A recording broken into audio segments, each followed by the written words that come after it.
Assalomu alaykum qadrli teletomoshabinlar, aziz vatandoshlar. O'zbekiston 24 telekanalida axborot informatsion dasturi, studiyada Umid G'ofurov.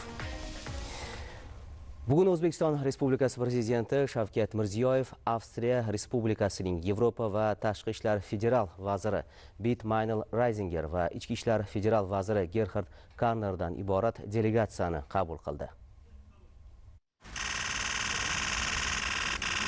Uchrashuv avvalida yuqori martabali mehmonlar davlatimiz rahbariga Avstriya federal prezidenti Alexander van der Bellenning salomi va eng ezgu tilaklarini yetkazdi. Ikki mamlakat o'rtasidagi amaliy hamkorlikni yanada rivojlantirish masalalari muhokama qilindi. Turli darajadagi muloqotlar izchil rivojlanib borayotgani mamnuniyat bilan qayd etildi. Keyingi yillarda tovar ayirboshlash 3 barobar oshdi. Qurilish materiallari, tog' turizmi, sog'liqni saqlash, kimyo sanoati, qishloq xo'jaligi, bank moliya va boshqa tarmoqlarda kooperatsiya loyihalari jadal amalga oshirilmoqda. Hukumatlar komissiya samarali faoliyat yuritmoqda. Ushbu tashrif doirasida qo'shma biznes forumi muvaffaqiyatli o'tkazildi. Mehnat migratsiyasi, diplomatik xizmat va soliqqa tortish sohalarida muhim bitimlar imzolandi. Madaniyat va ta'limda ham almashinuvlar kengayib bormoqda. Oliy darajada tizimli muloqotni yo'lga qo'yish, tovar ayirboshlash hajmini oshirish, ustuvor yo'nalishlarda qo'shma loyihalarni ilgari surish muhimligi ta'kidlandi. Xavfsizlik sohasidagi hamkorlik haqida so'z yuritilar ekan, terrorizm, odam savdosi, narkotrafik va kiberjinoyatlarga qarshi kurashish sohasida muntazam axborot almashish zarurligi qayd etildi. Mintaqaviy va xalqaro ahamiyatga molik dolzarb masalalar yuzasidan ham fikr almashildi.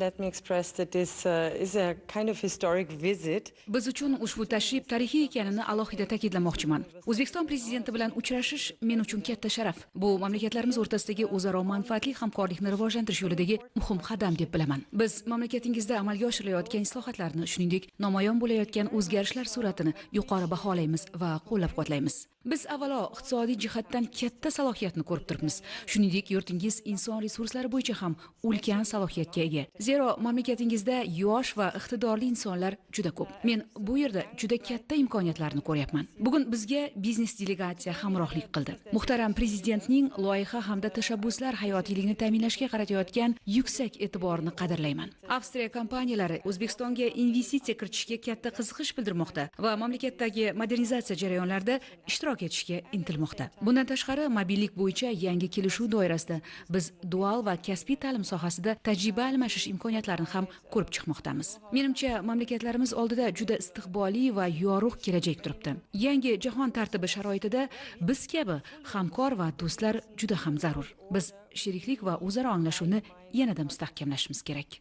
Uzbekistan is a leader in the region, and so it's a very important partner for Austria. O'zbekiston mintaqada yetakchi davlat hisoblanadi. Avstriya uchun mamlakatingiz juda muhim hamkordir. Muzokaralar mazmunli va samarali o'tdi. Biz ichki ishlar organlari hamkorligi, kiber jinoyatlarga qarshi kurashish, ekstremizmga nisbatan choralar ko'rish, shuningdek, noqonuniy migratsiya masalalarini muhokama qildik. Bular haqiqatan ham muhim yo'nalishlar bo'lib, ikki davlat bu borada birgalikda ish olib borishi zarur deb bilaman. Shu jihatdan bugungi uchrashuv juda foydali bo'ldi. Tashrif doirasida biz O'zbekiston ichki ishlar vaziri bilan o'zaro anglashuv memorandumini imzoladik. Tajriba almashinuv yo'lga qo'yiladi. Bu mamlakatlarimiz o'rtasidagi hamkorlik yuqori darajada ekanidan dalolat beradi. Shuningdek, mobillik va migratsiya masalalariga oid yana bir muhim hujjatni muhokama qildik. Davlatlarimiz o'rtasidagi hamkorlik qadam-ba-qadam mustahkamlanib boradi. Qabul qilingan qarorlar yanada yaqin hamkorlikning boshlanishi bo'ldi.